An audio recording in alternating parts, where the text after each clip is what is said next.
Make sure everything's good to go. All right, cool.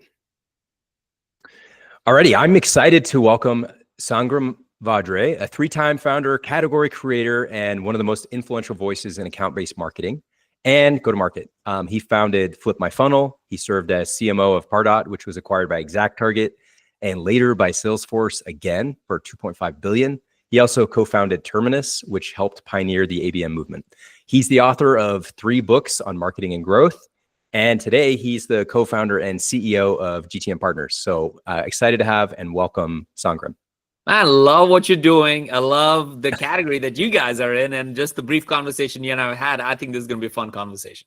Oh yeah, I'm excited, man. Thanks again for joining us. One of the things that I was trying to figure out is, well, there's a bunch of different things as I was looking at your background, but one, I think you clearly have a lot of energy. I can see in your background you've got your family there. What's like, when you think about what motivates you and gets you excited to just get out there every day, what's like the 1 or 2 things that are always on your mind? Oh man, that's starting deep right off the gates right there, right? I think I was having this conversation literally 5 minutes before with my co-founder Brian, and we both called each other, and we talk like 8 times a day, right? Like, and he's in Utah. I'm in Atlanta, and what excites me at this stage of my life, having built a couple of these companies and all, is when we see a true impact and change happen and get to be part of it. So I find myself very fortunate that I was part of the marketing automation part when Pardot and all of those things was just the new thing. Like, that was the cool kids. Oh, you can send an email sequence. That was a cool thing, 20 years ago. Most people probably don't recognize that.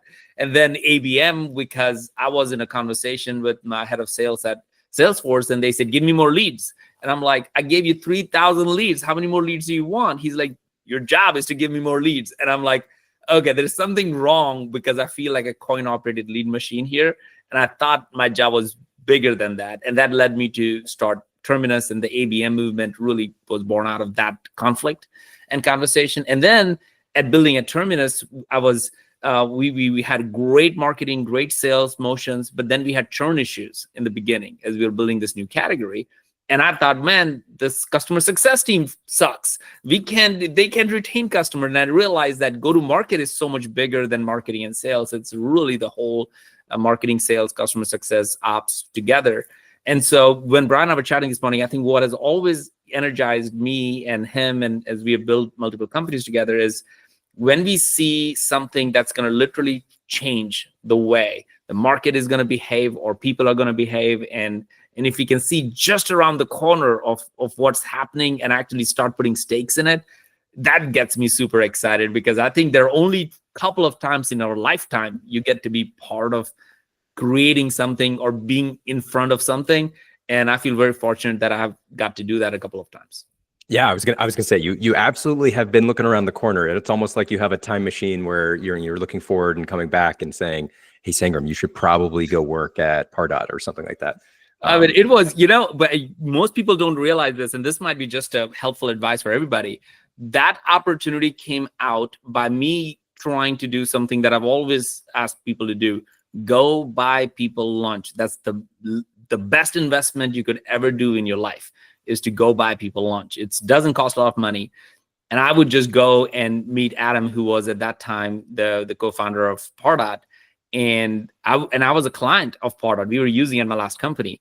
And I would just meet him every 3-4 months. And then when the opening happens, he said, hey, do you want to apply for this thing? And I applied. And that one application and that one lunch meeting that I used to have changed my career, right? I mean, there was no reason I wouldn't have got the experience of Salesforce acquisition. Like, I didn't do anything to get that, right? Like, I just got on the boat, like, that's all that happened.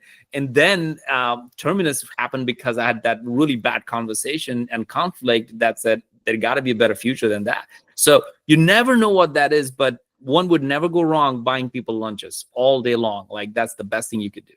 Okay, so I actually love that advice. I grew up in New Jersey. My dad was a banker, and his whole thing was like, do informational interviews, go just be where people are, fly out to, and have them. So like, one of the questions I was going to ask you a little bit later, but I think is a good opportunity to pull forward is just careers. I think one of the things that I read that you're pretty focused on, especially as you give advice, is intentionality. So like building a career and path that you want.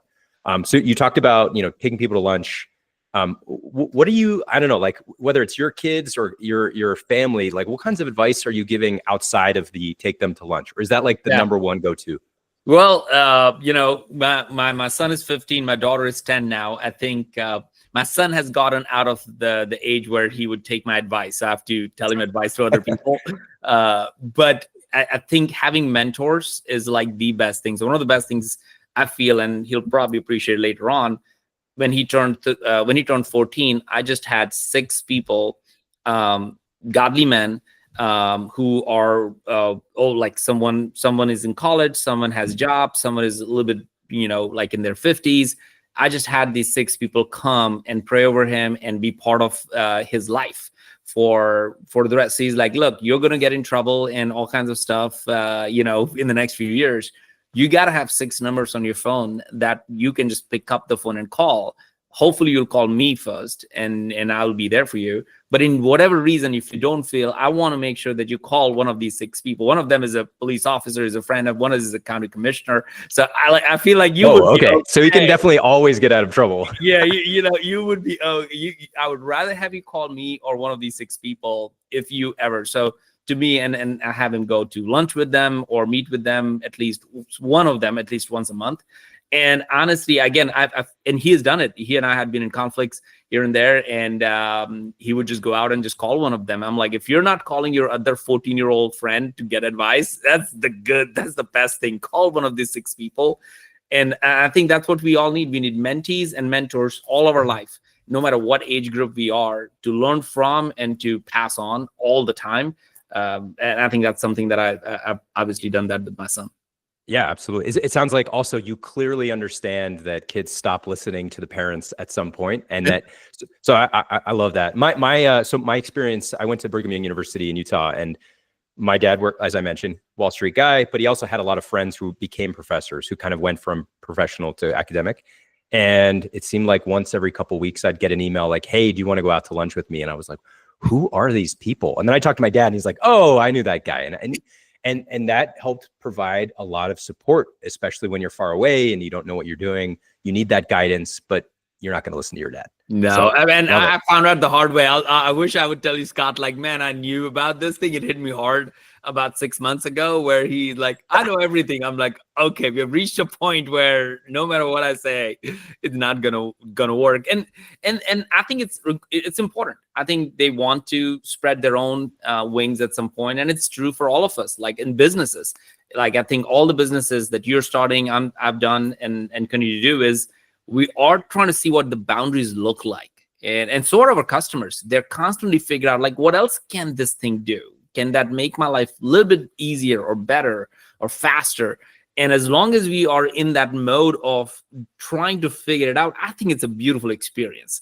When it goes wrong is when we say, I know what the right thing to do, but I'm going to go do the bad thing. Well, then you're making a choice that only you will have to face consequences for. Yes, absolutely right. Okay, so let's assume your kids eventually get to the workplace. Let's talk about some of the trends we're seeing in the workplace. Yeah. I think one of the mega trends that I've seen and you highlighted in the workplace right now is these workflows, or basically how we can integrate people, process, and technology so that a company can work cohesively. And there's a lot of things that are changing constantly, but it feels like almost more than ever. We've got automation, we've got AI, we've had remote and hybrid work, which has already been fairly complicated to figure out. If you go on Twitter, there's a new tool for every different thing every day, and I have no idea which tool to use. I'd love to hear a little bit. You've seen the inside of both fast growing startup as well as these unicorns like the Mag 7 type huge businesses.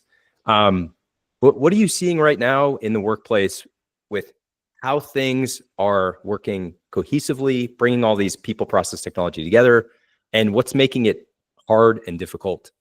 Yeah. Well, first of all, I think there are 3 that I feel are just shifting and changing the way the entire market is moving. The first, what I call it, like the future of work. The future of work, I believe, is truly going to be workflows. None of us are going to be sitting around trying to think about the work that is, okay, let me just log into this tool to do all this stuff. I think that's just not going to happen in the future. So it's workflows. The second is the future of platform, which is invisible UI. Nobody's gonna have, oh, what's my password for that thing? It's just not gonna happen. I think we're all gonna look at each other a year from now and say, do you remember we used to have this one password thing where we actually used to do like, it's just not gonna happen. And finally is the future of business. I think it's an operating system. So ultimately, what we are going to do is like, what is the operating system, which by definition is evolving and changing all the time, it looks like, and it will be a combination of services that you can cobble up with different workflows, fractionals, people with gray hair who have done this and can say, you know what, that sounds like a bad idea, and here's why, right? Like some of that, and then all the AI tech that you can support to execute on it. So the future of work, future of platform, and the future of business, as I think about these three categories, I think these are all tectonic shifts. And these are the same shifts that was when Henry Ford rolled in with his four-wheeler when somebody just bought 1,000 horses. And they're like, what are you doing? Where are you buying the horse? I got like 1,000 horses. What are you doing? And he's like, yeah, we're going to go better, faster, cheaper with a car. Or the same exact shift that we saw when people went from office or a brick and mortar place to an internet, where like, what, you're gonna have something online in the cloud that nobody knows, and people talk like it was crazy, and we all do that. And it's the same shift that's happening with low skill jobs and that we feel like we bid very highly for, and AI is going to take care of all these low skill jobs, and creativity and authenticity and actually what do you do strategically will be the forefront of it. So these three tectonic shifts around future work, platform, and business is literally going to design everything we think about. Oh man, I don't know about you, but are you, like, when you think about all this, I would imagine you're an optimist, but are there areas where you're concerned, or for the most part, is it all good, amazing all the time? Oh, not all the time, not all good. But for example, we look at our business as an advisory research firm. In last 3 years, we are a $6 billion business with literally 2 founders, 1 executive assistant, 2 executive assistants really, and a bunch of AI tools. Okay. And so we look at our work right now, and I think at Terminus, when we were about $6 million, we had our first big funding round at right about $5 million. And we were a 40 people team doing all kinds of stuff. And we were just burning and churning. I remember, Scott, this very vivid, like yesterday, and you might resonate with, as a founder CEO, you probably resonate with some of this. Me and my founders were like, man, we only have 2 weeks of payroll to run. How are we going to do this? And we're walking out in it. Oh, Rob, we're going to do great. And then going back and just looking at the ceiling. How are we going to, if that funding doesn't come through, what will happen? Are we lying to people? Or, Right. It's like this constant talk, like we're not lying. It actually can come. But if it doesn't come, like that guy has just had a baby and this person just got married, and you kind of have these personal relationships. So you have to be optimistic, but you also realize that it could all fall down yesterday. So this level of craziness that we all experienced when you're building a business. And now I look at like, oh, it's a $6 million business. Obviously very profitable with a whole lot of, and we use people and fractionals when we need them. So we're not worried about people's job salaries. We're actually paying more than what we would have in a full-time, but not to everyone. I'm no longer running payroll. I'm running a business. And that's a big shift in the marketplace. So it sounds like, to get to this $6 million business with, I mean, obviously they're presumably 2 totally different styles of business, right? But 40 people versus 2 people, we talked about workflow, future of work. Can you talk a little bit about how you've instrumented and built this platform? I mean, it sounds pretty cool. I would imagine you're using a lot of different tools or systems. You seem like a systems guy, so it makes sense. It's like your kind of expertise. Yeah. Well, the systems doesn't include a whole lot of tools. It includes a whole lot of workflows for sure. For example, when I started it, I was like, man, I don't want to. I've raised 100 million at Terminus. I don't want to raise money again like that. I just want to do that.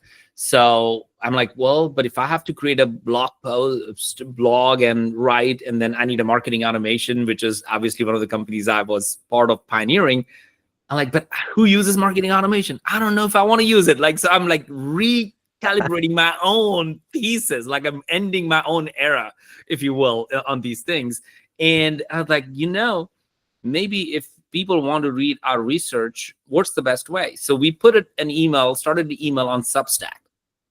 And as you know, Substack is free and it has all the you can get all the emails from it. Now that list is 175,000 people in the last 3 years that read it.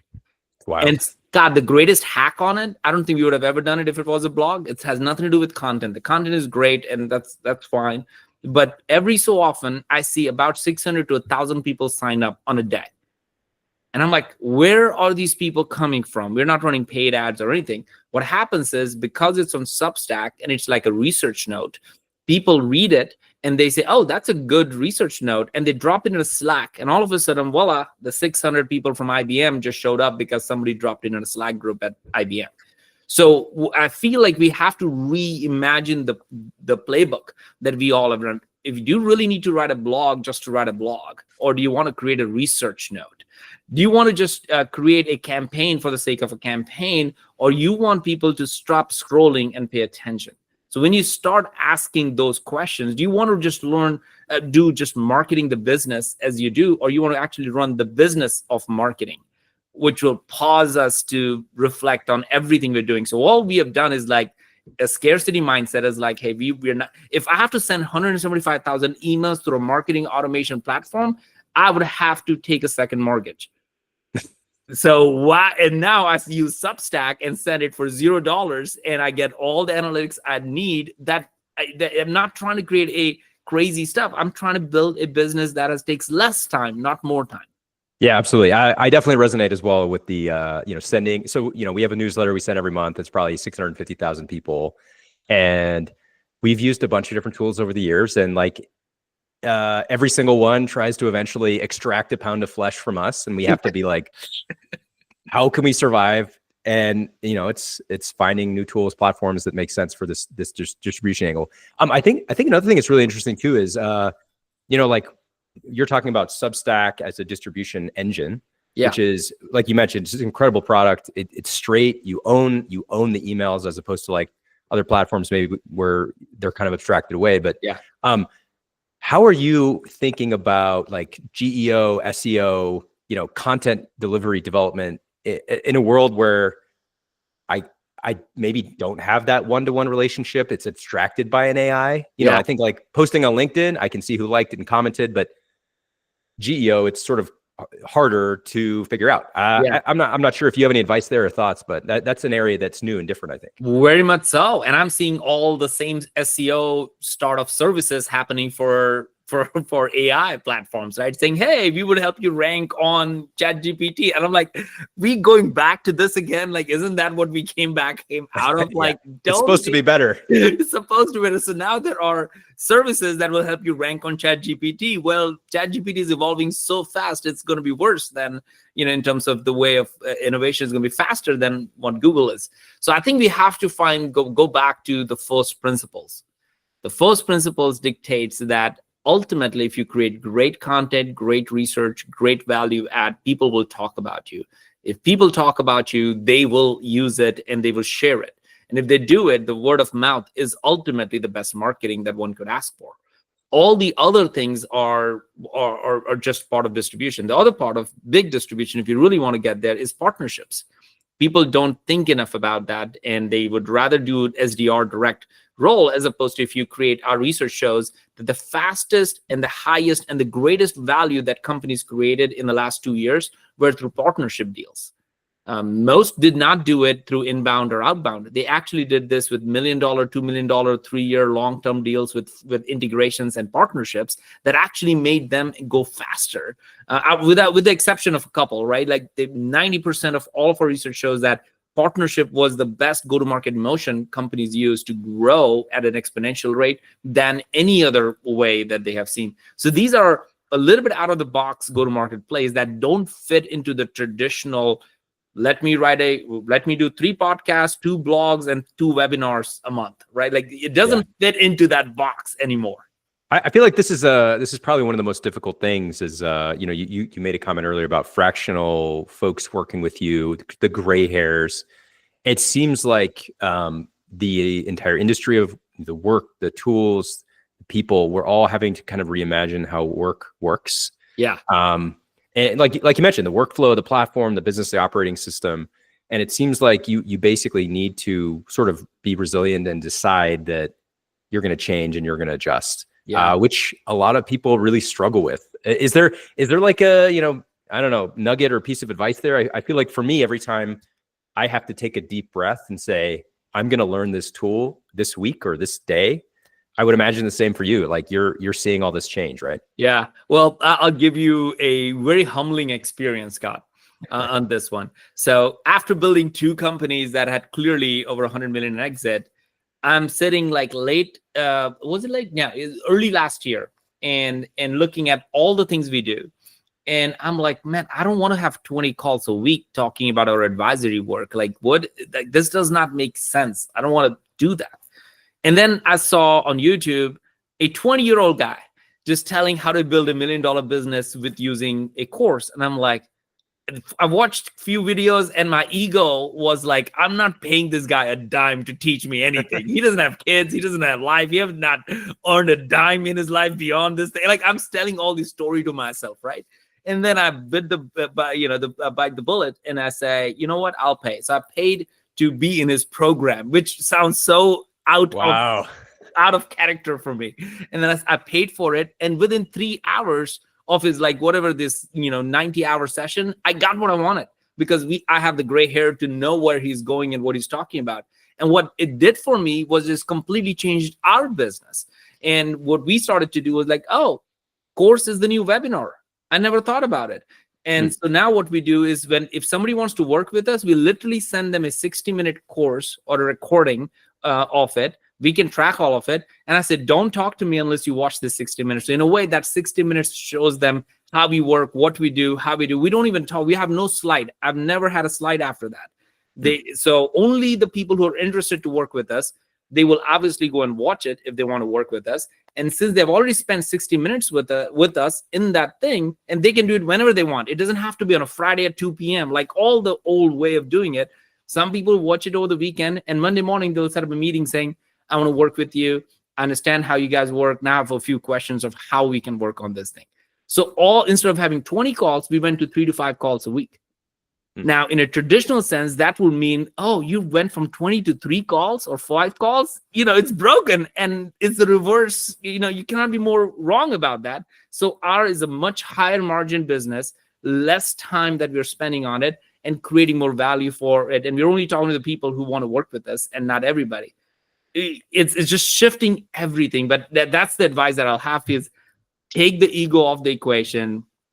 Just lean in, become a student of whatever thing that you're trying to build, and just know that some people must have traveled longer than you on that path. It doesn't matter how old they are. They may be way younger than you in this case. This got a 20-year-old kid telling me from like Maui, I'm like, you have no idea what happens with 2 kids at 6 a.m. in the morning. And he's like, I wake up and I take cold showers and then I go in the morning. I'm like, dude, you have no idea what happens at home at 6 a.m. before school. So, but he had a real process and a system that made me think about something for my business. So it may not be the perfect thing, but we all have to swallow our ego if you want to get into and walk the new step or a new hill. Yeah, I think that is a great way to put it, especially on the ego part. Just thinking about like my first job out of college was an SDR. And so many aspects of my career, I think about in the context of like 15 to 20 qualified sales opportunities per month. Yeah. More email, more LinkedIn messages. And to your point, it's like, well, actually maybe just like sharpen the spear and go send one email to the big corp dev guy or, strategic partnership at Adobe or Pardot or Salesforce, et cetera. I think the other thing that you really highlighted well is as you said, the course is the new webinar.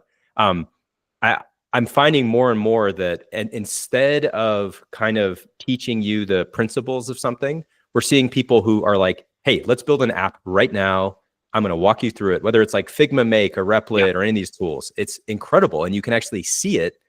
And then you can go do it yourself, which feels both very productive and magical. And you get to the point faster instead of, I need to be like almost like before you had to be an apprentice. Yeah. And now it's like straight into the fire. You're going to hammer that hammer. You're going to build that, sword, and you can try it out today, which is incredible. Yeah.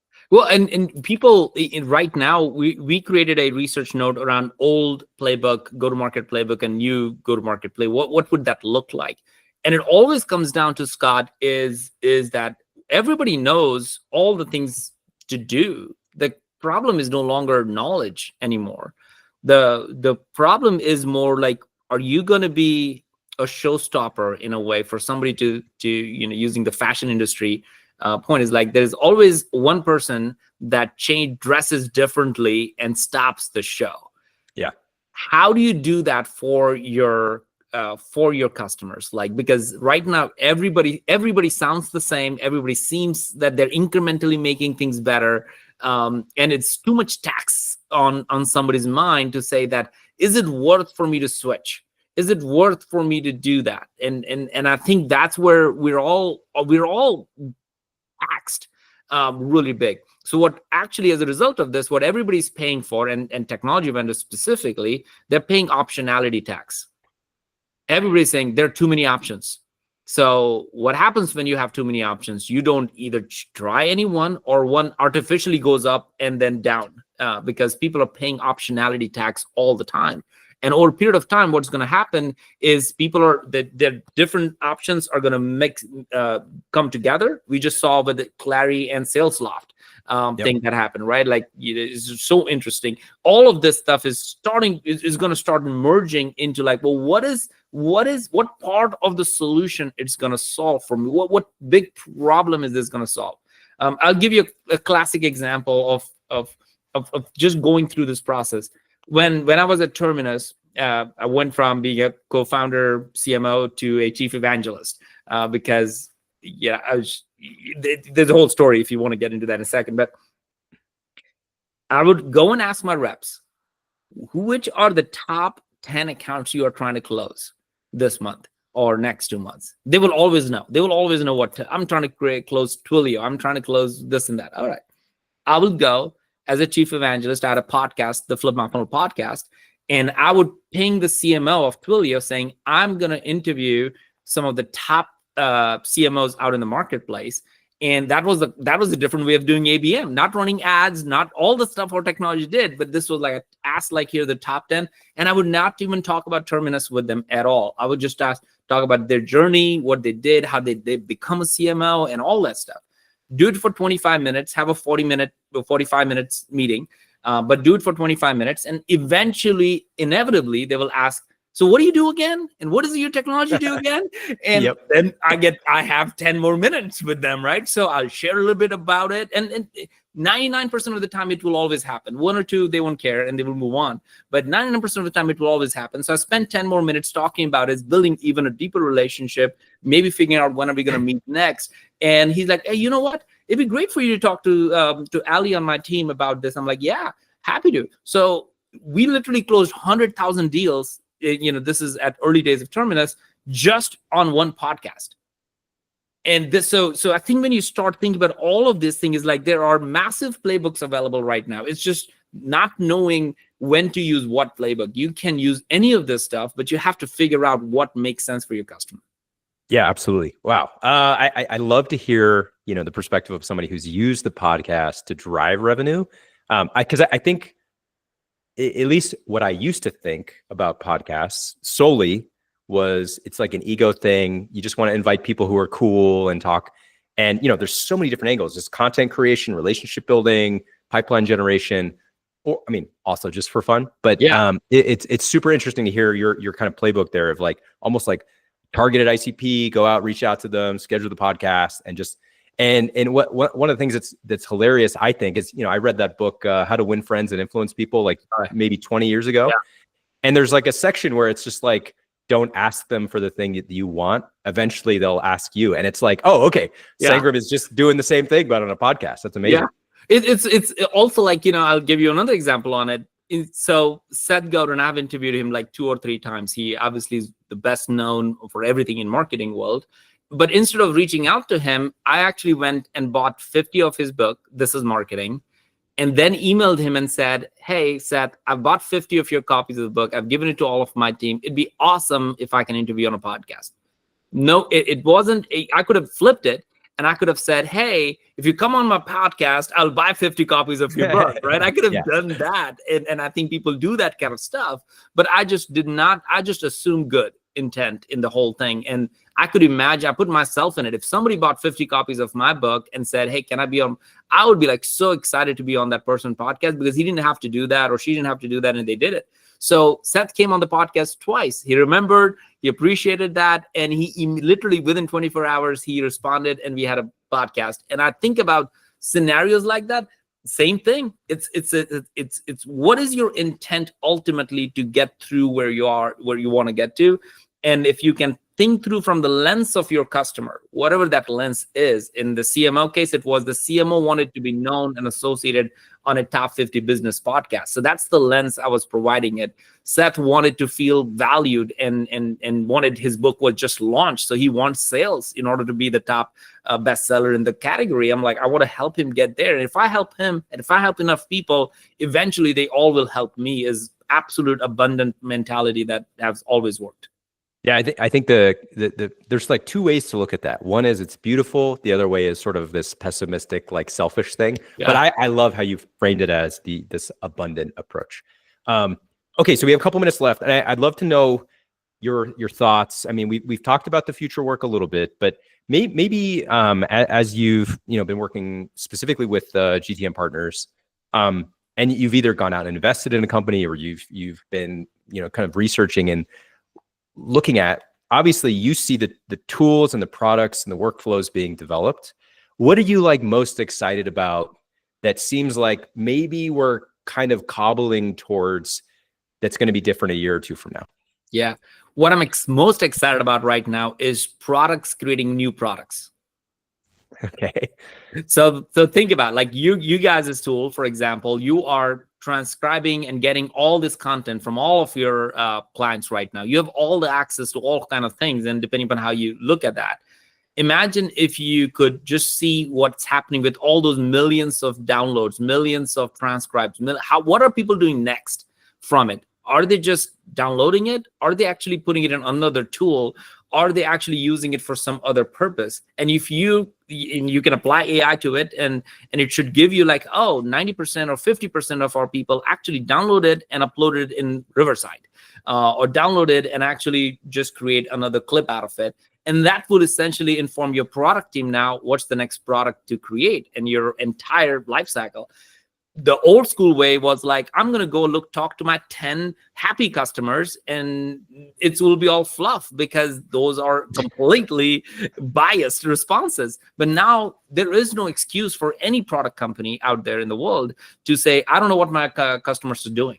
They should know everything about what their customers are doing in the product and find a way to figure out what other actions are taking from that. And then products actually innovating other products in it. Never has been this before, Scott, I feel like in our lifetime, where you can actually at scale know what every single customer of yours is doing and what they might be interested in. And if the next action is not on a whiteboard, but what our customers are doing, and especially when you have a scale like you guys have, like thousands of company customers are using it, you can innovate so much more faster in the lens of what they want. And they will tell you and they will use it and they will help you get more stickier and your price can go up. All those things can happen. It has never, ever happened in the history of technology. Oh, yeah. Man, I almost feel like you have a lens into my brain. But specifically for our business, for example, we've been effectively a screen recording app for, I don't know, since 2016. And so many of those videos and the audio was just sitting in a storage bucket in Amazon. Yeah. Unintelligent, not super insightful. Like you said, I would have to email people, hey, what are you using our product for? And, for customers who let us, like, we can bundle or group the transcripts and we can see, oh, they're meeting recording, or, oh, they're creating documentation, or, oh, they're bug reports. And then we can say, all right, let's go to those users and, hey, let's talk about this workflow that we're thinking about.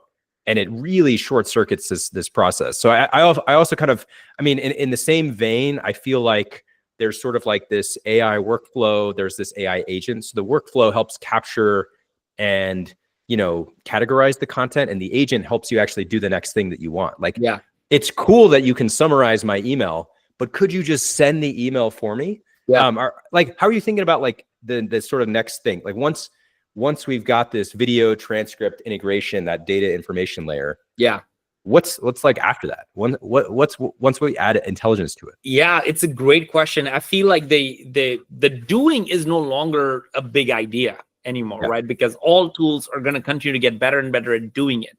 It's the outcome that ultimately is what it's going to be priced at. So the one idea that we have been hearing and talking and thinking about a lot is that, okay, any technology, it can just spit out all of this stuff and do all these things. It's like instant gratification in many ways and that we get excited about. But if it can actually give me the right insights into what is the best thing I could do from this, and not hypothetically, not just pulling a pieces of it, but then can it connect with what that individual, let's say it's a sales process, right? And the sales, it's recorded, but it's actually then looking at what they are saying on LinkedIn, looking at what kind of email integrations are going to be obvious for someone like you. What you guys are building, email should be like all-in integration, because all the insights are in the email. So all of that stuff can be pulled into it. And now what you're not just sending, but you're actually giving me something to react and respond to. That's what I feel is missing right now. Nobody's giving anything to be react, like, oh, yeah. Like, for example, I'll give you one quick example. One of the apps I use on emails, and what it started to do is just give me auto drafts. So I no longer have to draft emails. It already knows I've responded to someone, and it's now creating 25 auto drafts for me every week, or whatever number of auto drafts they need to create. And I'm like, oh, I don't have to remember to respond to this person and keep following up, or put something on my calendar. That's how I used to do it. Now it's creating all the auto drafts for me, and I could just choose, oh yeah, I should respond, I should edit this thing. So it's really taking away the burning of the brain calories to keep up with stuff. Help me get outcomes as quickly as I can, so I can react to things as opposed to do the work. And that is a very subjective way of looking at it right now, but that's where I think the market is going. I love that. Like, especially as you described it as like these calories that are just like being burned. I think a lot about breathing. Yeah. We're talking right now. I've been breathing this whole time. I've never thought I should take a breath. And I love the idea of never having to say, I need to draft an email. Like, it would just be incredible. Yeah. Man, Sangram, this has been so fun to talk to you today. I really appreciate all your thoughts and advice, and just want to say thanks again for joining us. Oh man, excited. This was a great conversation. I hope people got a lot out of it. I think those mega shifts and trends that we're talking about are going to change life. I think I'll just leave with one comment, say that, well, in my life, I've found that it has never been more important to be intentional about everything. And it's way more important than being brilliant. So if people are trying to just be brilliant about certain things, it is going to be up and down. It will just move on. But if you can be intentional about something for the next decade, then the future belongs to you, whatever category that you're trying to build. Beautiful final thoughts. Thanks, man. All right, brother.